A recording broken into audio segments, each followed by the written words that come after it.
Hi, today I'm going to show you how my mom taught me how to make cured olives. First you got to pick the olives, then you rinse them, and the secret is you got to first poke them with the fork. I do it 1, 2, 3, 4 times as I turn it around. So every quarter turn I'm poking it. 1, 2, 3, 4. And after I'm done with this, they're all going to be placed in here one by one. I have one jar already curing, and we need to add salt, preferably salt that is used for human consumption. Do not use salt that's for like a water softener system or salt that's used for the industrial use. Make sure it's for human consumption. Something like Morton Coarse kosher salt.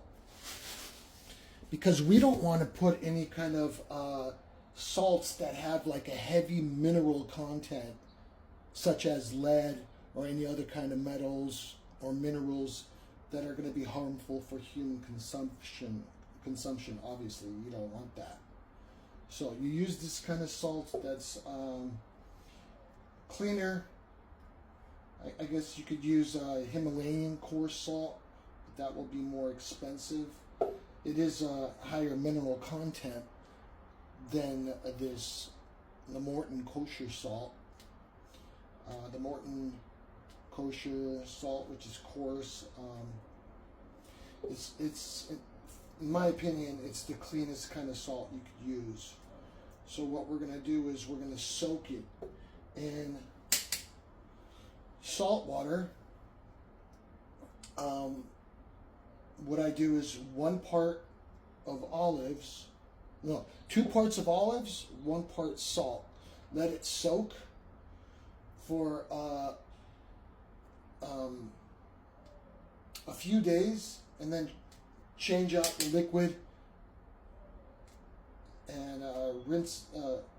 Don't rinse it. You don't have to rinse it. Just pour out the liquid, the brine solution, and then add some more water, preferably not tap water, but bottled water, because tap water has all kinds of chemicals in it, such as chemicals that kill bacteria like chlorine and other kind of chemicals that the Department of Water and Power put in there. So you'd want to use, I mean, you could use tap water, but if you're health conscious, then you don't want to do that. You just want to put some clean water, spring water, Aquafina water, which is pure water. Aquafina has 0 parts per million. It is similar to, if not close to, distilled water. You could use distilled water if you want. You could get that pretty cheap at the store by the gallon. It's cheaper than spring water. And it is pure water, so you don't have to worry about any kind of contaminants. Why do I know about water? Well, I'm a plumbing engineer and a plumbing contractor for over 30 years, so I know a little bit about water. And so yeah, you got clean water, you put in clean salt, let it soak for 3 days, rinse it out, let it soak again for another 3 days, pour it out. Oh, you don't have to rinse it, just empty out the brine solution, which is the salt water solution. And if there's still some salt in there, fine, just leave it in there. You don't have to get rid of it. That salt's still good. And then add more salt. It's it doesn't have to be exact, but make sure you try to get close to 2 parts of olive to 1 part of salt. Now I did it in here, but you're supposed to have, see, they kind of float. You're supposed to have something on top, preferably if you have a huge batch, put them in a bucket, and then in the bucket, you got the brine solution, you got the olives, you put a plate on top, and then if you can, put some kind of a weight on top, maybe a 5-pound weight or 10-pound weight, so it could submerge the olives. Now what I'm doing with this batch is kind of cool. This is what my dad used to use to make kimchi, or he called it tushu, which is pickled cabbage. He didn't add any vinegar to it, he only added salt to the cabbage, and he made coleslaw, basically. And what it has is spring-loaded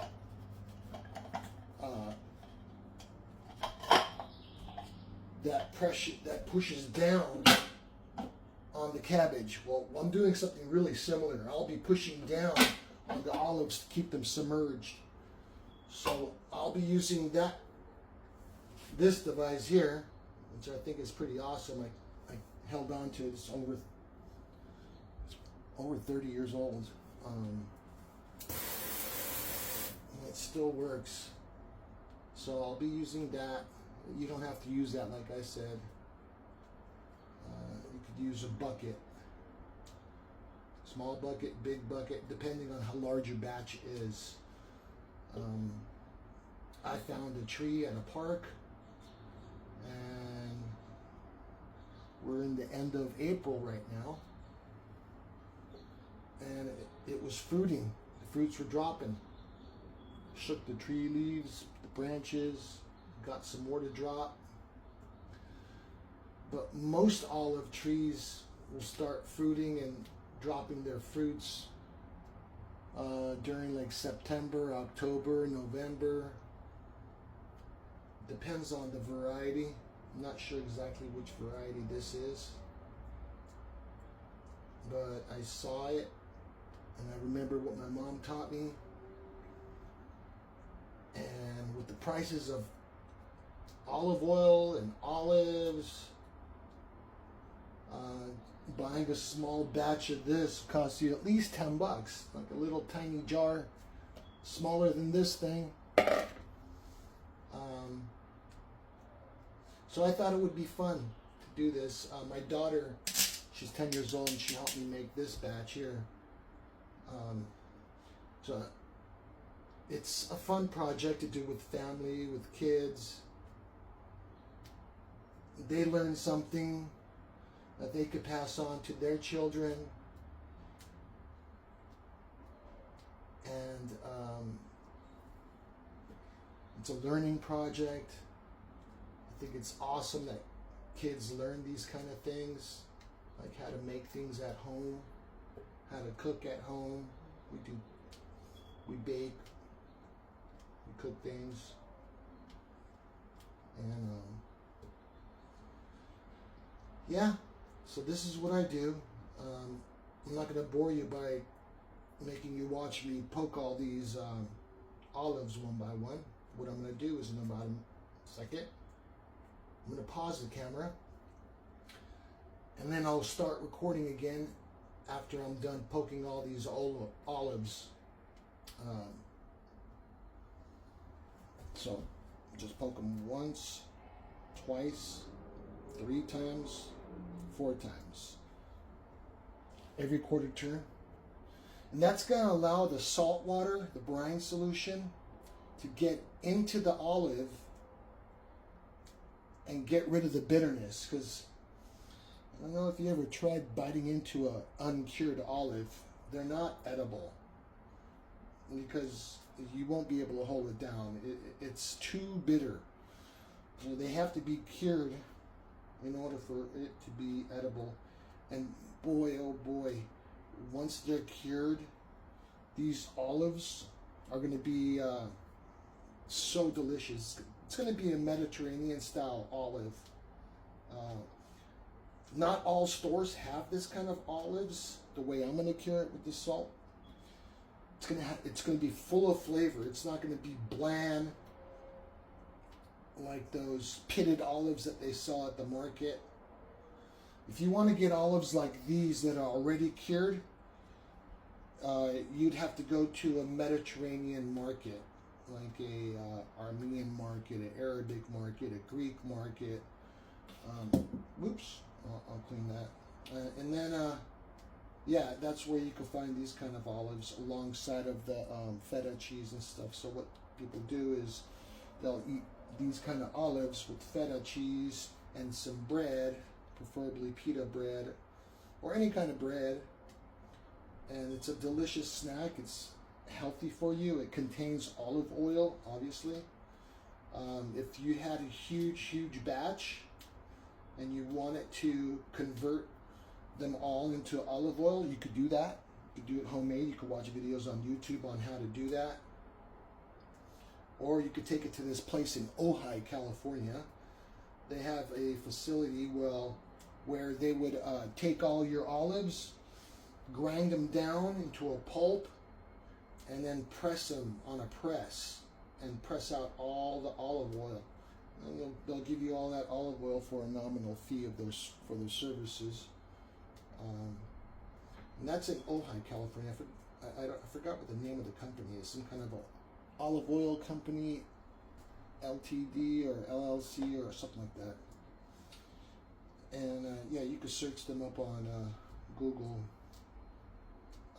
Or you could find a place in your area. I don't know where you're from.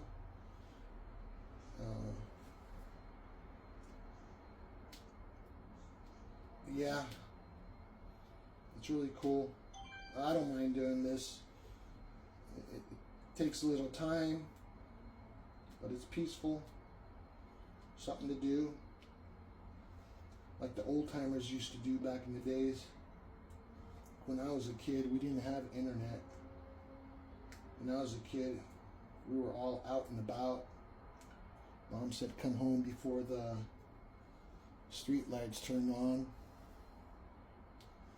Sometimes we'd find a olive tree or a fruit tree. We'd be like, Mom, check it out. I know this place where they got these olives or avocado tree, and the lady that lives there says we could pick as many as we want. Back in those days, it was fun. Get out and about. We wouldn't stay home all day on some kind of a device. Sometimes we'd play Atari back in those days. Yeah, so this kind of, for me, it's nostalgic. Brings back memories. Me, my mom, brother and sister, my dad, we'd all sit down at the table and do this as a family project. We'd pick them as a family project too, and prepare them. So, forgot to mention, so you drain it like every 3 days, and you do that for about a month or two. You could test it. After about a month, you could taste it and see if the bitterness has gone away, if you like that flavor. And if so, you could just rinse it out, put them in a jar, fill it up with olive oil, and store it in your refrigerator. It could last up to a year in the fridge.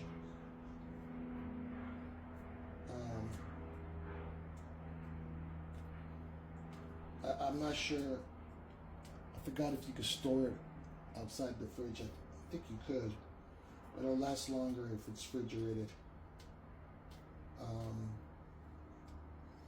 So let me go ahead and do this last one here before I pause the camera.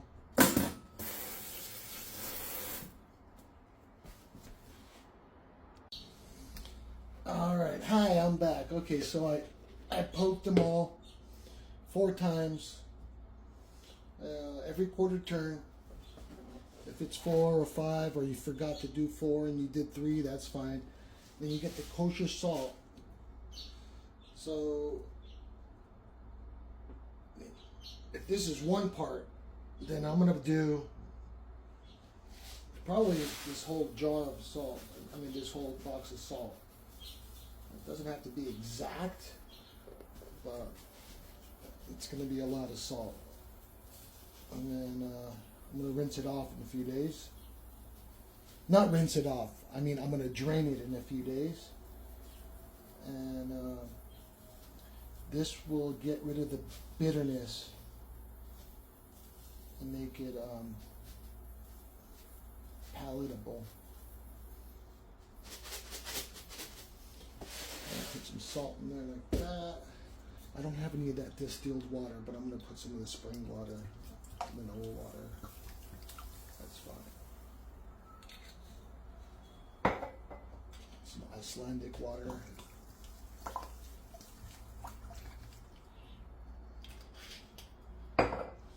Just a little bit more.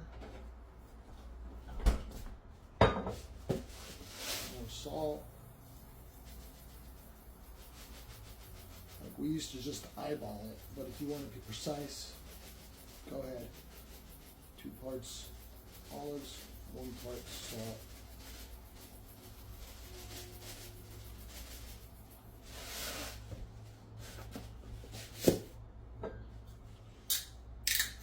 And then water. The whole thing will be submerged.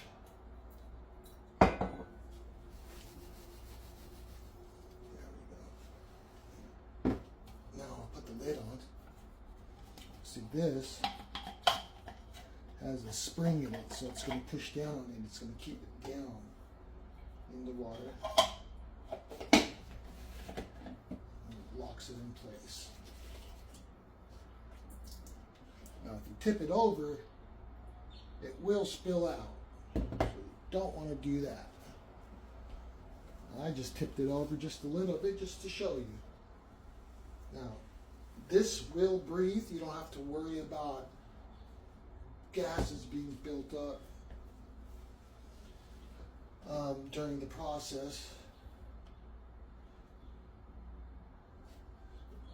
And this one here, I leave the lid closed just in case gases are going to build up. I don't want it to explode on me. I never kept it in a sealed jar. And actually every day when I come into the kitchen, I'll turn it around, twist it, turn it, twist it, turn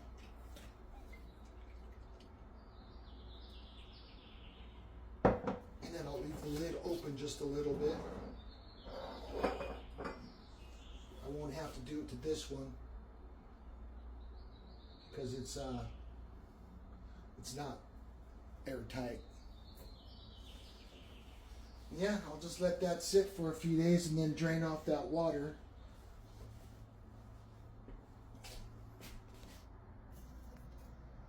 That's what it looks like.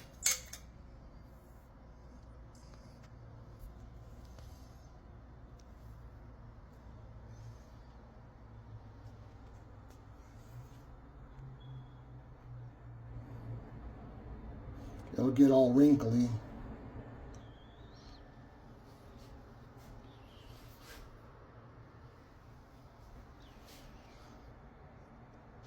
So this process will take about a month or 2.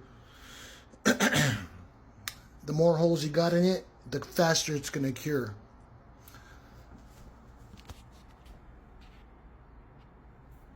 All right, until next time, I'll probably make another video once it's cured to show you what it tastes like. Well, you won't be able to taste it, but you'll see my expression when I taste it. All right, take care and have fun making your olives.